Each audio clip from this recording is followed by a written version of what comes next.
Tracy Sable tonight on EWTN News Nightly, pushing back. New developments in an attempt by pro-lifers to block a pro-abortion measure in Illinois. Race for the White House. Former President Donald Trump responds to the latest indictment. We have a report and reaction. Eye on the Supreme Court. A closer look at a Democrat-led effort regarding the nation's highest court. And sky's the limit.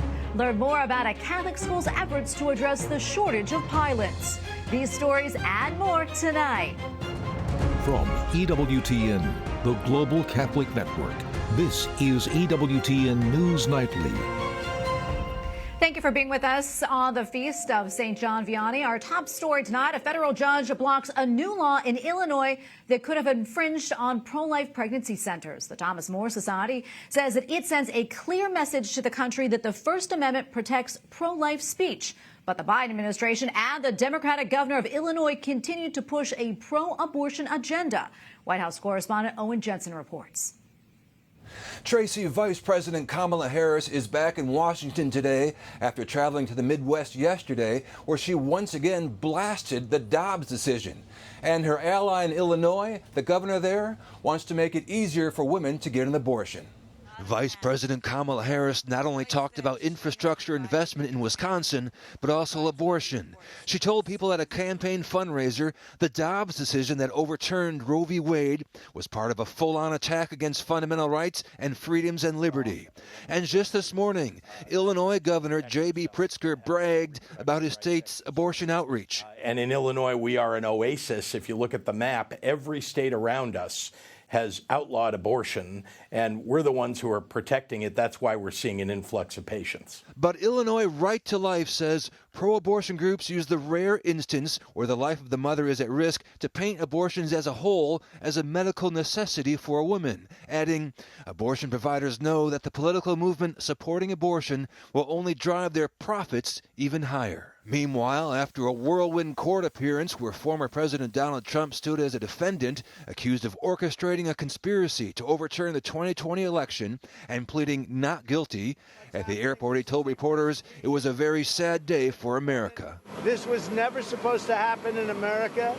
This is the persecution of the person that's leading by very, very substantial numbers in the Republican primary and leading Biden by a lot. This weekend, the former president scheduled to attend a Republican dinner in Alabama and then deliver a speech in South Carolina. Also, President Biden said today unemployment is near a record low. But an AP poll reveals only 24% of adults describe the economy as good. At the White House, Owen Jensen, EWTN News Nightly. A war of words continues between Senate Judiciary Committee Democrats and the Supreme Court. At issue, a potential code of ethics for the justices and their clerks. Democrats claim they want to put the court in line with the rest of the federal judiciary. Republicans are crying foul. Capitol Hill correspondent Eric Rosales has that story. Good evening, Tracy. No, Democrats are angry about the court's decisions on a variety of issues, including abortion, voting rights, and gun control. They also charged the justices with ethical violations. Justice Samuel Alito told the Wall Street Journal that Congress should stay out of the court's business. Quote, Congress did not create the Supreme Court. The Constitution did. I know this is a controversial view, but I'm willing to say it. No provision in the Constitution gives them the authority to regulate the Supreme Court, period. Senate Judiciary Committee Chair Dick Durbin, whose panel just passed a bill to force the court to adopt a code of ethics, fired back in a statement, quote, Justice Alito is not the 101st member of the U.S. Senate. The ethical conduct of Supreme Court justices is a serious matter within the committee's jurisdiction. Ensuring ethical conduct by the justices is critical to the court's legitimacy. If the court does not act on ethics reform, Congress will. Committee Republicans accuse Democrats of continuing a long-time effort to put the Supreme Court under the control of Congress and influence decisions. This long campaign of intimidation and harassment is designed not to treat it as a co-equal branch of government, not to build and maintain public confidence in some of our most important institutions, but rather to make it subservient to the will of Congress. The solution that they propose is one that would completely remake, it would reinvent the Supreme Court. It was just this week that Judiciary Committee Democrats wrote Justice John Roberts demanding that Justice Alito recuse himself from legal disputes involving congressional attempts to regulate the court. But legal scholars say that Justice Roberts does not have that authority, and decisions are left up to individual justices. At the Capitol, Eric Rosales, EWTN News Nightly. Well, joining us now is Mike Davis, founder and president of the Article 3 Project and former law clerk for Justice Neil Gorsuch. Mike, thanks for coming on. We appreciate it. A lot to unpack here, including the Supreme Court. But first, your reaction to former President Donald Trump's latest indictment. It is clearly political lawfare by Democrats. It started a year ago with the unprecedented, unnecessary, unlawful home raid on President Trump for the non-crime of a former president having his presidential records. We saw Soros-funded Manhattan DA Alvin Bragg indict Trump, the first time a former president has been indicted for the non-crime of settling a nuisance claim. Now they're indicting Trump for the non-crime of objecting to a presidential election, which is allowed by the Electoral Count Act of 1887 and the First Amendment. They fear they can't beat Trump on November 7th, 2024, so they are running lawfare to try to take him out through the criminal process. And as expected, the former president pleaded not guilty yesterday, and it is also expected that his lawyers will focus on the First Amendment and free speech as part of his defense. Your thoughts on that strategy? Do you think it will work?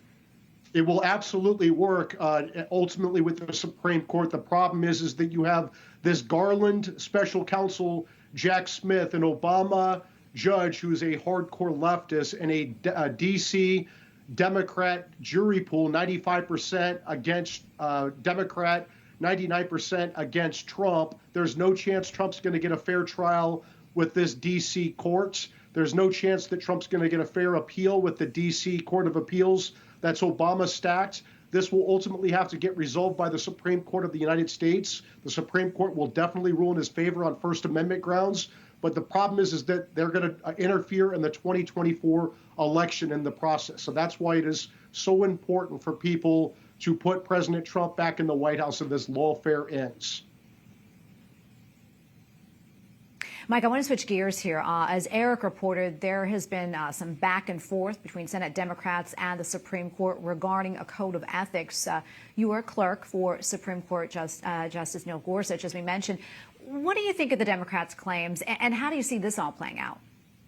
This is, again, lawfare by Democrats. Democrats controlled the Supreme Court for 90 years before President Trump transformed the 5-4 left of center court to the 5-4 Clarence Thomas court. And now Democrats are running an organized campaign to pretend like there's an ethics problem at the Supreme Court, and there's not. There's an ethics problem at the White House, not at the Supreme Court. Democrats should pay attention to the Biden White House. Imposing an ethics regime on the Supreme Court is unconstitutional. It's also a way for Democrats to club Supreme Court justices to strategically recuse on cases where they don't need to recuse, and also to cow conservative Supreme Court justices on hot-button cases. There's no chance this is going to pass. If it does pass, it's unconstitutional. Mike, we have about 30 seconds left or so. But curious, what else are you following right now? Well, I mean, we saw in Illinois there was that district court judge in Illinois who correctly held that Illinois' new law, essentially attacking pro-life Christian crisis pregnancy centers, is unconstitutional. And we need more good judges like that around the country who follow the Constitution and don't get cowed by abortion industry monopolists, Planned Parenthood, and other left-wing radicals. And we're going to leave it right there. Mike, always great to be with you. Appreciate it. Thanks so much. Thank you. Hundreds of thousands of young people are gathered in Portugal for World Youth Day. And today, the focus was on 3 pilgrims because of their confession was heard by the Holy Father. The event took place in a public square in Lisbon, where around 150 plywood confessionals, some built by inmates in a nearby jail. In the evening, the Holy Father took part in the Way of the Cross, which is another traditional World Youth Day event. EWTN Vatican Correspondent Colm Flynn has more from Lisbon. Good evening, Tracy. Well, yes, it has been such an incredible week so far. For me personally, this has been my first World Youth Day, and what a way to celebrate it than being right in the middle of this wonderful coverage and wonderful team bringing the story of World Youth Day all over the world through television. And there's so many highlights so far, just trying to think of some of them. I think back to the opening mass that took place here right at Eduardo VII Park, when before this, remember, in the build-up, because of the economic crisis in many parts of the world, because of post-pandemic concerns, because of the abuse scandals that have rocked the church here in Portugal just this year, a lot of skeptics were saying they didn't think many young people were going to turn up to this World Youth Day. And then on the opening mass, to see 300,000 young people flood the park with their flags, a sea of nationalities from all over the world, that kind of wow, it took your breath away. And then the next morning to see the Holy Father arrive, he touched down at the airport, which is just right next door here. In fact, when we were talking on air, we could see the plane coming down behind us during our live coverage with fighter jets beside it from the Portuguese Air Force. So that was really, really special as well. To see him meet with the President, the Prime Minister, the official visit's very important, of course, but seeing Pope Francis do what he does best, which was going to meet his fellow priests and bishops, giving them such words of encouragement, and then going to meet young people. He visited the Catholic University of Portugal, where he heard the testimony of 4 powerful young students. The last one was from Iran, who lived for a while in Ukraine and then had to flee here to Portugal. And she spoke about all the trials and tribulations her family have had to go through, and she said, yet I don't see myself as a victim. I'm a survivor, I have strength, and my faith is even more strong. And the Pope just listening intently to what they had to say. And she, ironically, this 4th young lady who was speaking to the Pope as part of the university, she spoke last, and she spoke for the shortest amount of time. But I think she summed it up beautifully when she said, Pope Francis, I can't put into words what it means for me to be speaking with you here today. I thought it was just very real, very beautiful. And then today, Tracy, Pope Francis went to meet those who work with the most vulnerable, the most needy, and the most fragile in society. He went to visit and encourage charity workers. And again, he told them, never become discouraged in the work that you do, even though sometimes we know the problem can seem endless. You know, you help some people, there are more who need help. You help them, there are more who need help. And it was kind of funny because Pope Francis today, he went off script. He started reading his prepared speech to the charity workers, but he said the lighting in the place was a bit too dim and he couldn't see the speech. So he took the speech, he put it to the side, and he started to speak from his heart. And so that's when he encouraged them. And to finish that, he said, you know what? When you're feeling discouraged, put your faith in the Lord, have a drink of water, and keep on going, he said. Don't forget, Tracy, it's all being carried live on EWTN, not just in English, but in Spanish, in Polish, and in German as well. You go to EWTN.com/WID for more details. And until then, we'll have more for you on Monday. But so far, it has been an incredible week here at World Youth Day. Back to you, Tracy. And we have a lot more still to come here on EWTN News Nightly, including Ready for Takeoff, how a Catholic university is taking its students to new heights, and analysis of the violence and kidnappings in Haiti.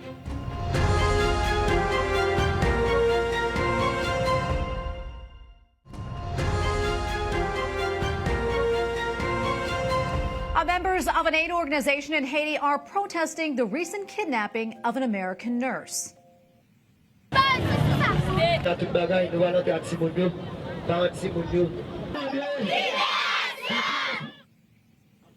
Members of the charity where the woman and her daughter were volunteering prior to the kidnapping took to the streets. Kidnappings have become more common in Haiti, and the U.S. State Department has issued a do not travel advisory for the Caribbean nation. Joining me now is Lester Munson, Senior Fellow at the National Security Institute. Lester, great to be with you today. First off, can you give us a quick overview of the situation in Haiti right now? It seems like things have really gone from bad to worse there.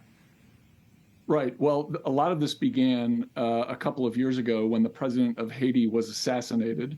The real origins of that are still unclear. But since then, Haiti, which has never had really a good time of it, has descended into almost total chaos. There are street gangs running rampant in Port-au-Prince, the capital, and in other cities in Haiti.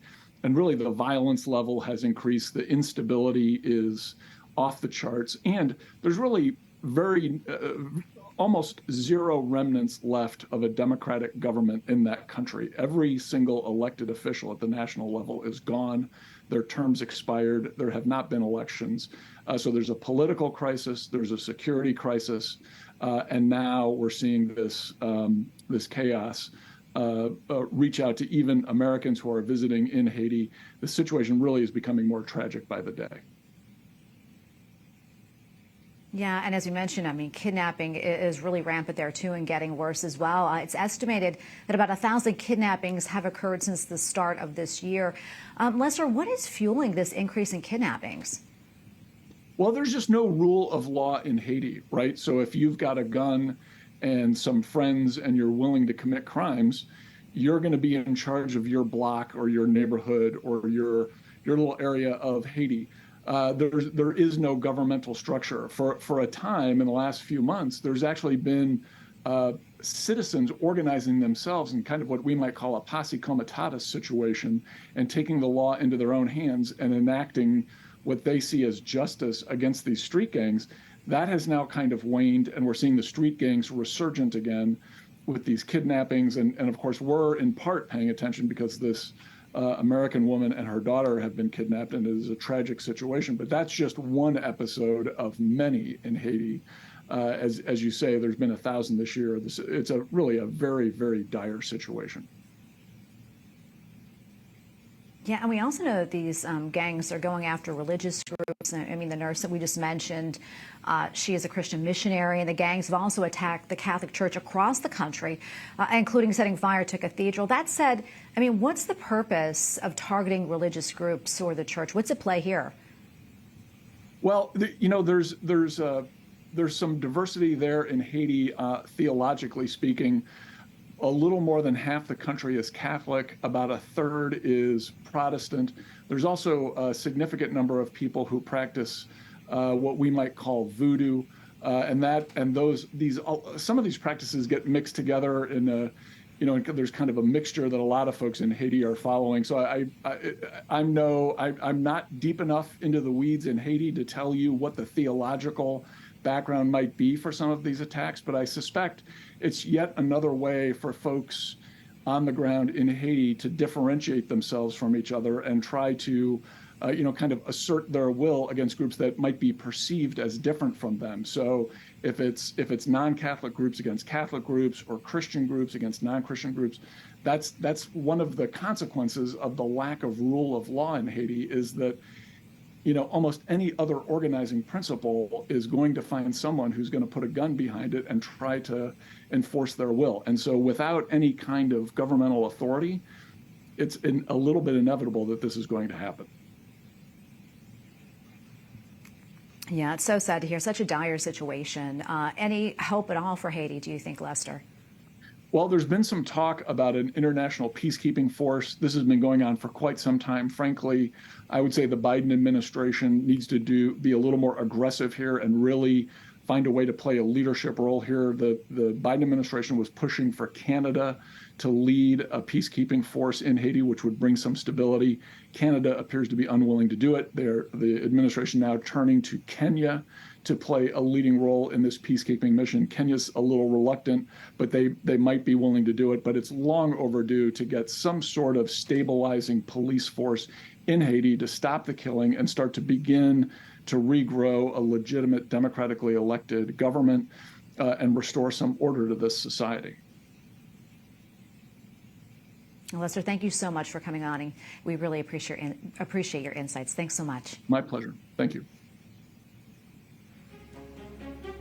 Up next on EWTN News Nightly, pilot program, how a Catholic school is addressing an urgent need for U.S. airlines.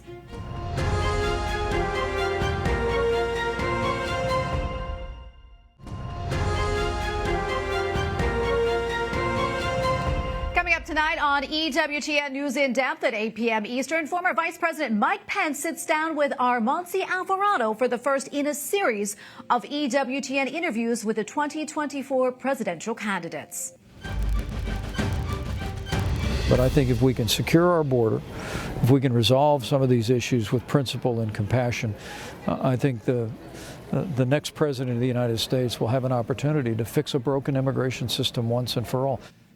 You wouldn't necessarily... Candidate interviews, polling, and analysis, all from a Catholic perspective. The Pence interview tonight at 8 p.m. Eastern on EWTN. Well, summer is often one of the busiest times to travel by plane, and getting to your destination could be even more challenging because of the U.S. pilot shortage. According to some experts, a combined 14,000 pilots are needed for commercial, military, and cargo planes over the next 8 years in order to fill the gap. And a Catholic school in Ohio has introduced a program to help. Walsh University is partnering with a flight school in Akron, Ohio to offer higher education and to start on the 1,500 hours required by the FAA to become a pilot. The goal, obtaining a pilot's license and a college degree. Now we go now to Dr. Timothy Collins, president of Walsh University in North Canton, Ohio. Dr. Collins, great to have you on. First off, tell us a little bit more about the pilot shortage, what's behind it, and the implications here. Yeah, Tracy, hi. Thank you so much for having me today. So the pilot shortage, as we came out of the pandemic, we actually found ourselves where a lot of pilots had either retired, been furloughed, and pivoted. So we came out, we had about an 8,000 pilot shortfall. Despite record-breaking hiring last year with 5,500 pilots, this year we're going to have a 13,000 pilot shortfall. It'll grow to 24,000 next year, on its way to 32 to 50,000. And basically what has happened, we're all feeling this, is we're already returned to pre-pandemic levels of air travel. So we're seeing thousands of flight delays. That's more than doubled in the last 5 years from what it used to be. Currently, there are 700 airplanes that support regional airlines that are parked. 75% of the nation's airports have reduced air service from what they used to have. And all of this comes from the fact that we have this shortfall in the pilot force that we need. So what we are doing here at Walsh University, continuing this 935-year Catholic tradition in higher education, we're trying to use ingenious thinking in helping to solve a problem for the good, these deep problems. So we have partnered, and we're trying to create a model that any university anywhere in the country with any flight school can immediately serve to address this problem that we have. Yeah, so I'm curious, though. I mean, how did a Catholic school in North Canton, Ohio, become involved in combating this shortage of pilots? And are there other colleges in the U.S. that offer the same type of program? So in the U.S., we do have some universities that offer aviation programs and are addressing this. But in almost all cases, those universities own the airplanes, they own the airfield. And so Walsh University got involved in this because we recognize this is one of those deep quandaries that are facing the world today. And we try to remember that one of the roles, one of the services that we provide in Catholic higher education is helping to address these all for the common good. And so as we looked at where this shortage was and what we could do about it, that's how we got on this path of trying to address that problem. Aviation accounts for 4% of the global domestic product, the GDP, globally. And so this is a major problem for us. So we feel this is the right place for us to put some effort and energy in trying to address this problem for everyone, which has been a hallmark of Catholic higher education for 935 years. Yeah, so I'm curious, what's it take to be a pilot? Tell us a little bit about that, and what's the response been so far? Yeah, the response has been great. So what it takes, there's a lot of, age requirements. As you mentioned, there are 1,500 hours is what it normally takes. But based on your level of education, you can reduce the hourly requirement that you need in order to fly for the commercial airlines. So it's 1,500 hours if you don't have a college degree. It's 1,250 hours you can start flying if you have an associate's degree, but only 1,000 hours if you have a bachelor's degree. That could be 3 to 5 year delay in just trying to build up the flight time necessary. But there's medical requirements as well as the intellectual requirements, as well as routine certification and how you fly airplanes. All of that is required. That we need to honor that with what the FAA is requiring, and that's all about safety. But, the problem is going to be exacerbated, Tracy, because during the next 15 years, almost half of the pilot workforce will be retiring. So the pilot has to retire if you're flying commercially at age 65. So as we run up against that with half the workforce now within that 15-year window, this problem is just going to continue to expand. And we need aviation, we need air service, not just in the commercial airlines, but also, as you mentioned, in logistics, how we move things around. You can think of FedEx, UPS, all the airlines that move packages. And it's a demand that needs to be met to help serve everyone else. And so that's why we're involved with it as a Catholic university. But unlike a university that's trying to own all the assets, we tried to find a way through a partnership where I don't have to own an airplane, I don't have to own an airfield, but I can partner with others. And currently there's almost 1,000 flight schools in the country. So if we could find 1,000 universities that wanted to partner with 1,000 different flight schools, and we'll show them all the regulatory hurdles, all the things that have to be done to overcome. If they started partnering, suddenly now we have 1,000 more places that are actually addressing this immediate urgent need. All right, we are almost out of time, but if anybody's watching, they're curious about the program, they want to apply, how can they do so? So the easiest thing to do is you go to my website here at Walsh University, walsh.edu. American Winds in Akron is our partner here locally, and you can go right and talk to them. And we're crafting the program now here locally, and we hope by the end of the fall that we can get out into America and start talking about what we've discovered in terms of helping others to try to do the same thing. This is something we've always done in Catholic higher education, is how do we solve problems and then share it to help everyone else. But just reach out at Walsh University. You'll find us on the internet. All right, sounds great. Dr. Collins, thank you so much. And I know that you're in the Air Force, and we thank you for your service, and thank you for joining us tonight. Yeah, Tracy, thank you so much. Swords up. And we thank you for watching tonight. Remember, you can follow us on social media, Facebook, Twitter, and Instagram at EWTN News Nightly. I'm Tracy Sable. Good night, and God bless.